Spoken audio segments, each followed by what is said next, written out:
Vamos pegar nossas Bíblias, abrir em Gálatas capítulo 3. Quero retomar aqui os primeiros 5 versículos deste capítulo.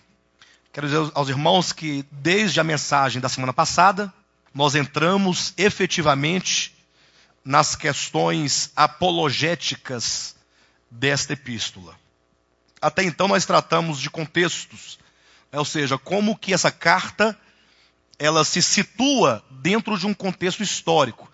Capítulo 1 e 2 de Gálatas, levando em conta que Gálatas tem 6 capítulos, então o capítulo 1 e 2 situa o leitor historicamente, num contexto histórico em que a carta foi escrita, situa o leitor dentro das discussões que se tinha então, no primeiro século, que é uma questão que até hoje, no meio do cristianismo, é uma questão não resolvida. Então imagine que Paulo tratou de uma questão no primeiro século e até hoje, depois de 2000 anos, não foi resolvida entre os cristãos, não por falta de clareza da Escritura, mas em razão do próprio desvio e da inclinação do coração dos homens. O problema que se situa aqui nesse contexto é o problema da lei. Né? Qual é o papel da lei, a lei de Deus, no Novo Testamento? Ou seja, será que a lei de Deus teria um papel de salvação na vida do homem? É uma pergunta que é respondida nessa carta. Ou uma outra pergunta: será que, embora não tenha a lei um papel de salvação, de determinar a salvação ou a condenação de alguém, teria ela, porventura, um papel intermediário, um papel de santificação na vida do cristão?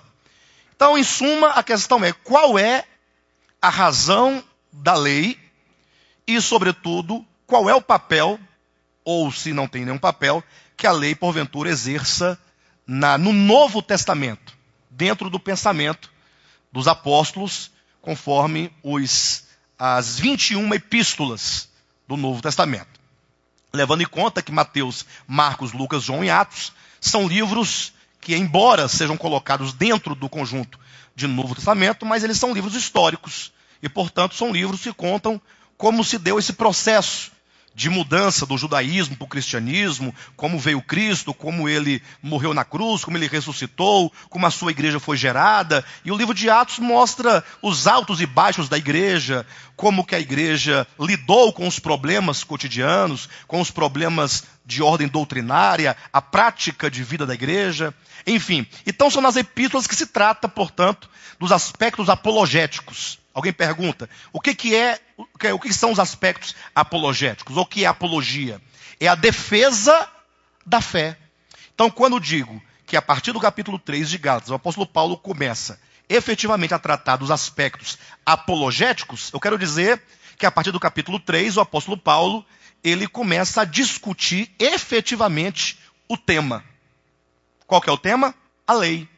A lei em relação à fé, capítulo 3, a lei em relação à graça, capítulo 4, e a lei em relação ao Espírito, capítulo 5.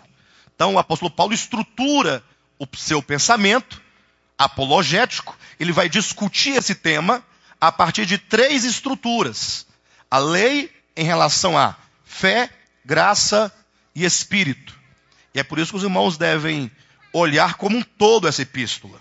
Então, no capítulo 3, o apóstolo Paulo, ele começa a convidar os irmãos a pensarem a questão da vida cristã, a questão do novo nascimento, numa relação com a lei e a fé. Tá bom? Então, leia comigo os versículos de 1 a 5, que diz assim: Ó Gálatas insensatos, quem vos fascinou a vós outros, ante cujos olhos foi Jesus Cristo exposto como crucificado? Quero apenas saber isto de vós: recebestes o Espírito pelas obras da lei ou pela pregação da fé? Os irmãos percebem que ele logo coloca aqui uma dicotomia. Vocês receberam o Espírito. Entenda que receber aqui o Espírito, quando você olha lá para quando Cristo morreu e ressuscitou, os seus apóstolos, os discípulos, eles receberam o Espírito Santo.